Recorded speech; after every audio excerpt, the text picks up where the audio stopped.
I never thought I'd be the girl to say this, but here I am, heart shattered, trust broken. It's funny, isn't it? How one moment can turn your entire world upside down. That moment for me? Finding those videos. God. Even thinking about it makes my stomach twist. I was at Laura's, my supposed best friend since forever, celebrating her brother's 22nd birthday. The house was buzzing with people, laughter echoing off the walls, drinks flowing like there was no tomorrow. And me? I was floating through it all, tipsy and carefree, until I wasn't. Laura had disappeared outside, mingling or whatever, and I decided it was selfie time. Her phone was lying around, and we always shared everything, so I didn't even hesitate. A few goofy shots later, I had this brilliant idea to send them to myself, for memories. That's when everything changed. Typing in my name, I paused. Ethan's name popped up just below mine. Why? Why would my boyfriend and my best friend be texting? Curiosity morphed into suspicion, morphed into action. I clicked on his name, my heart racing, and that's when I saw them. 4 videos, thumbnails glaring back at me with a story I wasn't prepared to read. The first video was enough to burn every memory of us to ashes. Ethan, blindfolded, and Laura, very much not, in a way that screamed betrayal. They were intimate, to put it mildly. Each video escalated, their actions a stark contrast to the love and trust I thought we shared. I felt like I was outside my body, watching someone else's life implode. The room spun, my heart pounded, and I had to get out. I couldn't breathe, couldn't think. I left the party without a word to anyone, especially not Laura. Ethan's been calling, voicemails piling up with him crying, begging for a chance to explain. But what's there to explain? The videos spoke volumes, volumes of lies and deceit. And Laura. She's been radio silent. Guilt, maybe? Or just indifference? Hard to tell with a backstabber. Now, I'm here, sitting in my room, replaying that night over and over. The betrayal by the 2 people I trusted most has left me reeling, unsure of how to move forward or if I even want to confront them. Part of me wants to scream, to make them feel a fraction of this pain, but another part wonders if silence is the best revenge. What do you do when your world crumbles? When the 2 people you loved and trusted the most leave you questioning everything? I guess I'm about to find out. The night was supposed to be simple. Can you give Laura a ride home? I asked Ethan, my voice muffled by the phone and the sounds of the bustling cafe where I worked. It was just a favor, nothing more. Ethan, always the charmer, agreed without a second thought. Of course, babe, no problem at all, he assured me, his voice a smooth balm to my frazzled nerves. Little did I know, that ride would mark the beginning of the end. I was pulling an all-nighter at the cafe, the kind of shift that leaves you questioning your life choices. Meanwhile, Laura was out, living it up at a graduation party. She'd been my rock since we were kids, but that night, she became something else entirely. When I finally got a break, my phone lit up with a message from Ethan. Laura's home safe. Heading back to our place now. Relief washed over me, quickly followed by exhaustion. I trusted Ethan implicitly, and Laura was like the sister I never had. It never crossed my mind to doubt either of them. But then, things started to shift. Laura's texts became more frequent, her questions about Ethan more pointed. How's Ethan doing? He's such a sweetheart for giving me a ride. Her words, innocent on the surface, began to carry a weight that I couldn't shake off. And Ethan? He just laughed it off, his usual easygoing self, oblivious to the storm brewing on the horizon. The first seeds of doubt were planted the next time we all hung out together. Laura, who was always more jeans and a t-shirt than anything else, showed up in a dress that left little to the imagination. She clung to Ethan's every word, laughing a little too loudly at his jokes, her eyes lingering on him a little too long. It was subtle, but undeniable. Something had shifted in the dynamics of our trio, and I found myself on the outside looking in. I tried to brush it off, to convince myself that I was reading too much into it. After all, they were just being friendly, right? But the nagging feeling in the pit of my stomach wouldn't go away. It was like watching a car crash in slow motion. You know what's coming, but you're powerless to stop it. Ethan, I found myself asking one night, the words slipping out before I could think better of it, is everything okay with you and Laura? His response was immediate, a perfect blend of confusion and concern. Of course, babe. Why wouldn't it be? He pulled me close, his embrace meant to reassure, but the seeds of doubt had already taken root, growing with every passing day. As I lay in his arms that night, the silence between us spoke volumes. The affair might not have been out in the open yet, but the foundation of trust we'd built was starting to crumble. And with each passing moment, I felt myself slipping further away from the two people I loved most, caught in a web of betrayal that I never saw coming. The moment I thought about confronting them, my heart raced like it was trying to beat its way out of my chest. The idea alone felt like stepping off a cliff. Ethan and Lara, the two pillars of my world, suddenly seemed like strangers. Am I just being paranoid? I whispered to the empty room, half hoping for an answer that never came. Ethan's behavior didn't help. If anything, it only tangled my thoughts further. He was the same loving, attentive boyfriend he'd always been, maybe even more so. Flowers, just because. Surprise dinners, his warmth enveloping me in a way that almost made me forget the storm clouds gathering in my mind. Everything okay, Mia? His voice, laced with genuine concern, would pull me back from the edge every time I neared it. You've seemed a bit off lately. How could I tell him what was swirling in my head? That every laugh shared with Lara felt like a knife twisting in my back? And Lara, God, Lara. She crossed lines I didn't even know we had, her questions about Ethan veering from curious to invasive. How did Ethan react to that story you told him? He's got such a great laugh. Comments that once would have seemed innocuous now felt loaded, each one chipping away at my resolve. Their closeness was no longer a figment of my imagination. The way she sought him out, the energy between them, it was palpable, undeniable. Yet every time I steeled myself to confront them, to demand answers, I'd falter. Fear of shattering the fragile peace held me back, the peace that, deep down, I knew was already fractured. The tension became a constant companion, whispering doubts in my ear, painting my thoughts with suspicion. Mia, you're just overthinking things, I'd tell myself, trying to brush away the unease that clung to me like a second skin. But the harder I tried to ignore it, the louder it became. One evening, as I watched Ethan and Lara laughing together over something trivial, something inside me snapped. The laughter wasn't for me. I was on the outside looking in on a connection that had somehow shifted away from our trio, excluding me, isolating me. I needed to talk to someone, anyone who could offer perspective without the emotional turmoil clouding my judgment. My mom, always my sounding board, answered on the first ring. Honey, what's wrong? She asked, her voice a soothing balm. Pouring out my fears and observations felt like releasing a valve, the pressure within easing slightly as I spoke. Mia, listen to me, she said, her tone firm yet gentle. Trust your gut, but remember, accusations need solid ground. Observe, reflect, and then act. Don't let fear make decisions for you. Her words, wise as always, gave me pause. Was I ready to face the potential truth, or was the comfort of ignorance easier to bear? The answer, much like my heart at that moment, was fragmented. As days turned into weeks, the dance continued. Ethan's affection became my anchor, Lara's boldness the storm that threatened to pull me under. The confrontation loomed large, an inevitable crossroads I wasn't sure I had the strength to face. Yet, in the silence of the night, with only my thoughts for company, I realized something had to give. The truth, no matter how painful, was better than the limbo of doubt. I resolved to find my moment, to confront the storm head on. Little did I know, the eye of that storm was closer than I ever imagined. The air was thick with celebration, laughter weaving through the crowded backyard as I navigated my way through familiar faces, all gathered for Lara's brother's birthday bash.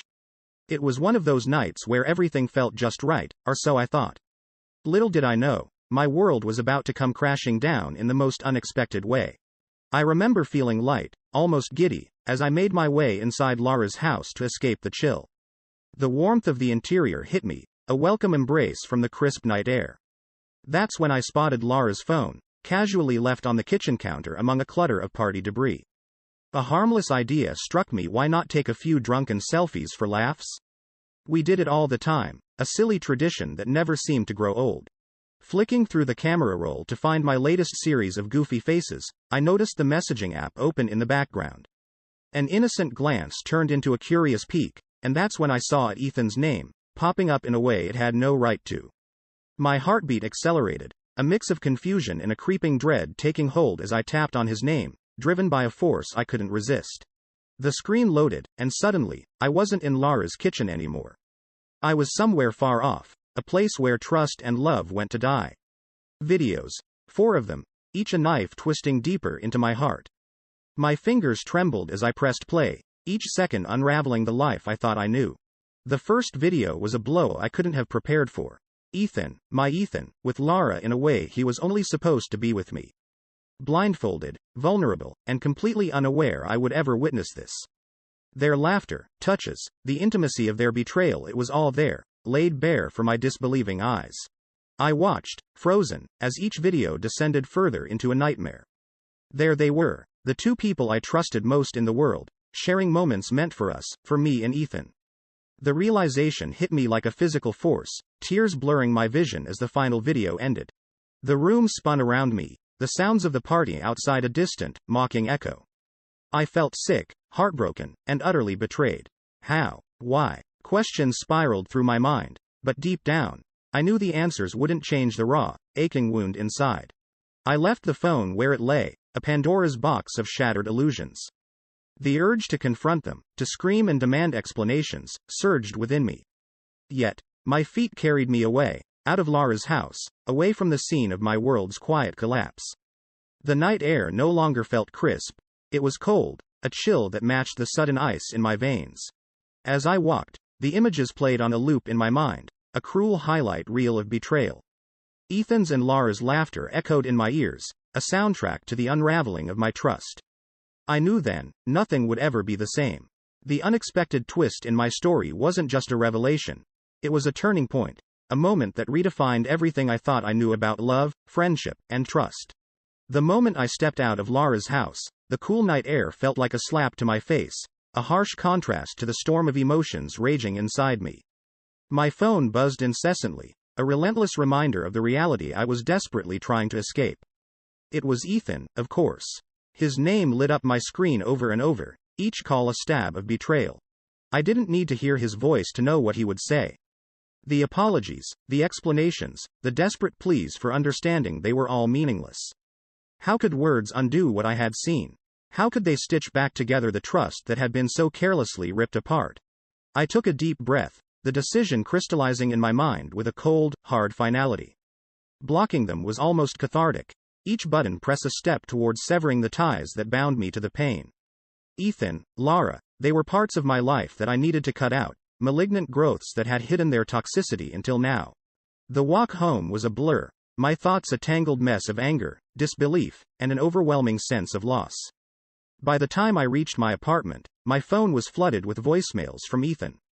Part of me, a very small part, wanted to listen, to let his words wash over me in a wave of self-torture. But I resisted. There was nothing he could say that would change the images burned into my memory. Ethan again, I muttered to myself, deleting another voicemail unheard. His desperation was palpable, even through the digital distance I had put between us. Mia, please, just let me explain. It's not what it looks like. I swear to you, I didn't know she was filming. Please, babe, we need to talk about this. His words, even unheard, were like echoes in my mind. Could it be true? Did it even matter? The betrayal wasn't just in the act caught on camera. It was in the lies, the secrecy, and the fact that it happened at all. The apartment felt empty, colder somehow, as if the shadows held whispers of the love and trust that had once filled its corners. I sank onto the couch, the silence oppressive, the solitude a stark reminder of the gaping hole Ethan and Lara's actions had torn in my life. In that moment, the urge to confront Ethan, to scream and cry and make him understand the depth of the pain he had caused, was overwhelming. But what would it achieve? The damage was done, the trust shattered beyond repair. No, this was a wound that words could not heal.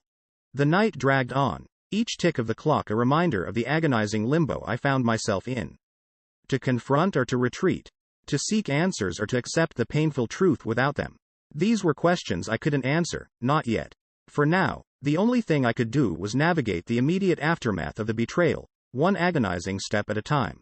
As dawn crept through the curtains, casting a soft light on the remnants of a life I thought I knew, I realized that this was just the beginning. The road ahead was uncertain, fraught with pain and the daunting task of rebuilding myself from the ashes of my shattered trust. But it was a road I would have to walk, one way or another. The second the idea took root, it was like a wildfire in my veins, consuming the remnants of the hurt and betrayal with a fierce, unyielding intensity. I wasn't going to let them get away with it, not without facing the consequences of their actions. Direct confrontation? No. That would be too easy, too quick. They deserved more. They deserved to feel a fraction of the pain they'd inflicted on me. I spent the night plotting, my mind racing with possibilities until it clicked, the perfect form of revenge.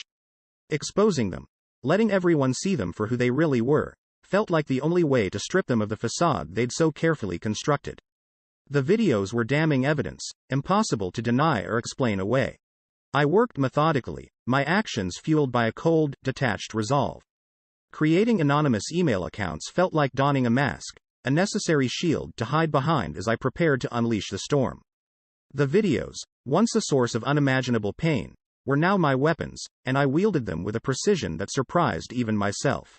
The emails were crafted with care, each word a calculated strike meant to maximize the impact. To Ethan's family, to Lara's, to our friends who'd unknowingly been complicit in their secret, no one was spared. The send button was pressed not once, but several times, each click a step towards my liberation from the agony they'd caused. I imagined the fallout, the shock and horror that would ripple through our circle as the truth came to light. There would be no place for them to hide, no shadows deep enough to conceal the depth of their betrayal. Ethan and Lara, exposed for all to see, their perfect images shattered beyond repair. As the reality of what I'd done began to sink in, a twisted satisfaction took hold. It wasn't joy, far from it, but it was a start, a small flicker of power in the vast darkness they'd left me in. I waited, the silence of the early hours a stark contrast to the chaos I knew was unfolding in the digital realm. My phone remained silent, a testament to the anonymity of my revenge. Yet, I could almost hear the whispers, the shocked gasps, and the inevitable fallout. Ethan and Lara, once inseparable, would now be united in disgrace, their betrayal laid bare for all to see. This wasn't forgiveness, nor was it a path to healing. But in that moment, it was enough. Enough to give me a sense of control, a brief respite from the crushing weight of my shattered trust. As dawn broke, casting a soft light on the remnants of my old life, I knew that nothing would ever be the same. But maybe, just maybe, I could start to rebuild, piece by fragile piece, in the aftermath of the storm I'd unleashed. The silence of the morning after was deafening, each tick of the clock a heavy, echoing reminder of the storm I had unleashed. The night before, my fingers had danced across my phone with a single-minded purpose, sending those videos into the digital ether. It was a calculated move, cold and precise, aimed at exposing the betrayal that had torn my world apart. Now, as dawn broke, the reality of what I had done began to settle in, heavy and inescapable. My phone buzzed relentlessly, a constant barrage of messages and notifications. The digital world was ablaze with the scandal I had ignited. Ethan and Lara, once pillars of my life, were now the epicenter of a social earthquake, their reputations crumbling under the weight of their actions. I had envisioned this moment, played it over in my mind as a scene of triumphant justice. But as I scrolled through the messages, the expected surge of satisfaction eluded me. Instead, a hollow emptiness gnawed at my insides, a realization that no amount of revenge could undo the pain or fill the void left by their betrayal. The opportunity for confrontation came unexpectedly, at a gathering of mutual friends. The room was thick with tension, whispers darting through the air like arrows, each glance heavy with unspoken words. Ethan and Lara stood together, isolated, their eyes searching the room until they found mine. The moment was charged, a crackling anticipation of the inevitable clash. Ethan stepped forward, his face a mask of regret. "Mia, please, can we talk?" His voice was low, tinged with a desperation that might have once moved me. Lara stood by his side, her eyes downcast, a silent plea hanging between us. The words I had rehearsed for so long suddenly felt hollow. "There's nothing left to say," I responded, my voice steady but devoid of warmth. "You both made your choices, and now you have to live with them." The finality in my tone left no room for arguments or excuses. Turning my back on them, I walked away, leaving their apologies unacknowledged. It was a moment of closure, but not the kind I had imagined. There was no sense of victory, no triumphant exit. Just a deep, aching sadness for what had been lost. In the days that followed, the fallout from the public exposure was impossible to ignore. Ethan's friendships deteriorated, his social circle shrinking as the reality of his actions set in. Lara faced a similar fate, her once vibrant presence now a shadow, tainted by the choices she had made. As I watched from a distance, the consequences of my revenge unfolding, a bitter truth settled in my heart. The destruction of their social lives, the isolation they faced, it didn't bring me peace. Instead, it served as a constant reminder of the betrayal, a wound that refused to heal. In the quiet moments, when the noise of the world faded into the background, I was forced to confront the scars that the betrayal had left on my soul. Trust, once given so freely, now felt like a luxury I could no longer afford.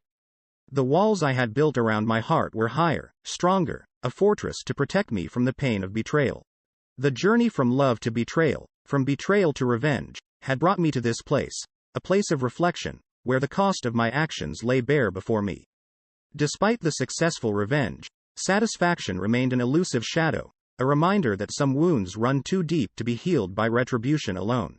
In the end, the downfall of Ethan and Lara was not a story of victory. It was a tale of loss, a cautionary reminder of the fragility of trust and the price of vengeance. As I moved forward, the lessons of this chapter etched deep in my heart. I knew the road to healing would be long and uncertain. But it was a road I was ready to walk, one step at a time, in search of a peace that revenge could never bring.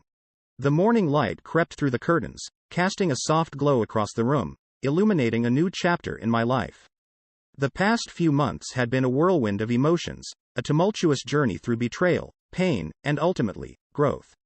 As I sat at my desk, surrounded by textbooks and notes, I couldn't help but reflect on how far I'd come. My studies and part-time job had become my sanctuary, a place where I could lose myself in routine and responsibility, away from the chaos that had once consumed my life. Each day was a step forward, a testament to my resilience. I had learned to guard my heart, to see the red flags I had once so naively ignored. It was a cautious dance, one where I was constantly aware of the shadows of my past. Ethan's attempts to reach out had been a steady background noise, a reminder of the life I had left behind. His messages, filled with regret and pleas for forgiveness, went unanswered. It wasn't out of spite, but rather a necessary step towards healing. I had moved on, leaving him to grapple with the consequences of his actions. It was a chapter closed, a lesson learned. Lara's fate was a mirror to the consequences of betrayal. The vibrant, carefree friend I once knew had become a shadow of her former self, isolated by the very actions she thought she could hide. The backlash was swift, a social exile that left her grappling with guilt and loneliness. It pained me to see her fall so far, but it was a path she had chosen, a stark reminder of the fragile nature of trust. Despite the scars, the pain had carved a path to new beginnings. My world, once so narrowly focused on Ethan and Lara, had gradually expanded, welcoming new faces, new friendships. It was a cautious process, each new connection forged with a wisdom born from betrayal. Trust was no longer given freely, it was earned, a precious commodity that I guarded with vigilance. The final lesson, the silver lining in the stormy clouds of my past, was a profound understanding of my worth. Betrayal, while a bitter pill to swallow, had taught me the value of self-respect, the importance of setting boundaries, and the necessity of walking away from those who no longer served my best interests. It was a painful journey, but one that had ultimately led me to a place of strength and empowerment. As I turned my attention back to my studies, the noise of the world outside fading into a distant hum, I realized that the betrayal, though a defining moment, was no longer the anchor it had once been. It was a part of my story, but not the entirety of it. I had emerged from the darkness, not unscathed, but stronger, wiser, and more resilient. The road ahead was uncertain, filled with its own challenges and triumphs, but I faced it with a newfound confidence. The lessons of the past, while hard-earned, had equipped me with the tools to navigate the complexities of life with grace and determination. Betrayal had broken me, but in its wake, I had discovered an unshakable sense of self, a compass by which to steer my future. And so, with a deep breath, I embraced the day, ready for whatever lay ahead, secure in the knowledge that I was no longer the person I had once been. I was stronger, wiser, and infinitely more capable of facing the world on my own terms. The final lesson had been learned, and with it, a new chapter